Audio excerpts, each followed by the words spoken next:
Good evening children. మనం ఈరోజు 10వ తరగతి పబ్లిక్ పరీక్షల కోసం రామాయణంలోని ముఖ్యమైన ఘట్టాలను చెప్పుకుంటున్నాము. అందులో భాగంగా సీతాదేవిని రావణుడు ఏ విధంగా అపహరించి తీసుకుని వెళ్ళాడో ఈరోజు మనం చెప్పుకుందాము. సీతారామ లక్ష్మణులు వనవాసానికి వెళ్ళిన తర్వాత ఒక దగ్గర ఒక ఆశ్రమాన్ని ఏర్పరచుకుని అక్కడ ఉంటున్నారు. అయితే అక్కడ ఉన్న ఈ సీతారామ లక్ష్మణులను చూసి ఒకరోజు శూర్పణఖ వాళ్ళ దగ్గరికి వెళ్ళింది. ఆ వృత్తాంతం ఏదో ఇప్పుడు మనం తెలుసుకుందాం. సీతారాములు పంచవటిలో సుఖంగా జీవిస్తున్నారు. రావణుని చెల్లెలు శూర్పణఖ అక్కడికి వచ్చి రాముడి అందానికి మోహపడి తన్ను భార్యగా స్వీకరించమని రాముణ్ణి కోరింది. లక్ష్మణుడు శూర్పణఖ ముక్కు చెవులు కోశాడు. శూర్పణఖ దండకారణ్యంలో ఉన్న సోదరుడు ఖరుడికి ఈ విషయం చెప్పింది. ఖరుడు పంపిన యోధులను, ఖరదూషణులను, మొత్తం 14,000 మంది రాక్షసులను రాముడు గడియలో చంపేశాడు.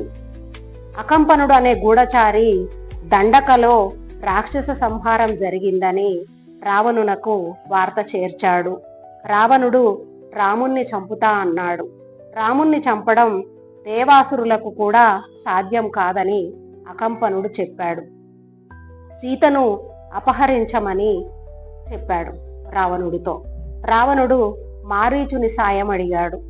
మారీచుడు రావణుడితో రాముణ్ణి కవ్వించవద్దని చెప్పాడు. శూర్పణఖ తన అన్న రావణునికి సీతను అపహరించమని చెప్తుంది.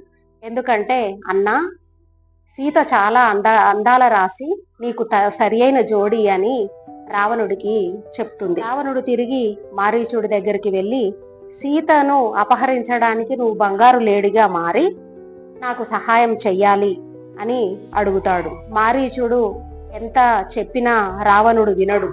తనకు సహాయపడకపోతే మారీచునికి మరణం తప్పదు అని రావణుడు అన్నాడు. దీనితో మారీచుడు చేసేది ఏమీ లేక బంగారు లేడిగా మారి రాముని ఆశ్రమ ప్రాంతంలో తిరగసాగాడు. సీత బంగారు లేడిని చూసి ముచ్చటపడింది. ఆ బంగారు లేడిని పట్టి తెమ్మని సీత రాముని కోరింది. అది మాయలేడి అని లక్ష్మణుడు చెప్పినా కానీ ఆమె వినలేదు. రాముడు సీత మాట కాదనలేక లక్ష్మణుణ్ణి సీతకు కాపలాగా ఉంచి తాను లేడి కోసం వెళ్ళాడు. మాయలేడి రాముడికి దొరకలేదు. రాముడు దానిపై బాణం వేశాడు. మాయలేడి చస్తూ హా సీత, హా లక్ష్మణ అని రాముని గొంతుకతో అరిచింది. ఆ ధ్వని విన్ని సీత రాముడు ఆపదలో ఉన్నాడని భావించి లక్ష్మణుడిని రామునికి సహాయంగా వెళ్ళమని కోరింది. లక్ష్మణుడు కాదంటే అతన్ని సీత నిందించింది. చివరకు లక్ష్మణుడు సీతను విడిచి వెళ్ళవలసి వచ్చింది. వెళ్ళాడు. ఇదే అదనుగా రావణుడు సన్యాసి వేషంలో సీత ఉన్న ఆశ్రమానికి వచ్చి తాను రావణుడిని అని చెప్పి సీతను బలవంతంగా తన లంకా నగరానికి తీసుకుపోయాడు. ఇది సీత అపహరణకు గురి అయిన వృత్తాంతం. ఇది మీకు పబ్లిక్ పరీక్షల్లో చక్కగా ఉపయోగపడుతుంది. దీన్ని ఉపయోగించుకొని మంచి మార్కులు స్కోర్ చేస్తారని భావిస్తున్నాను. All the best.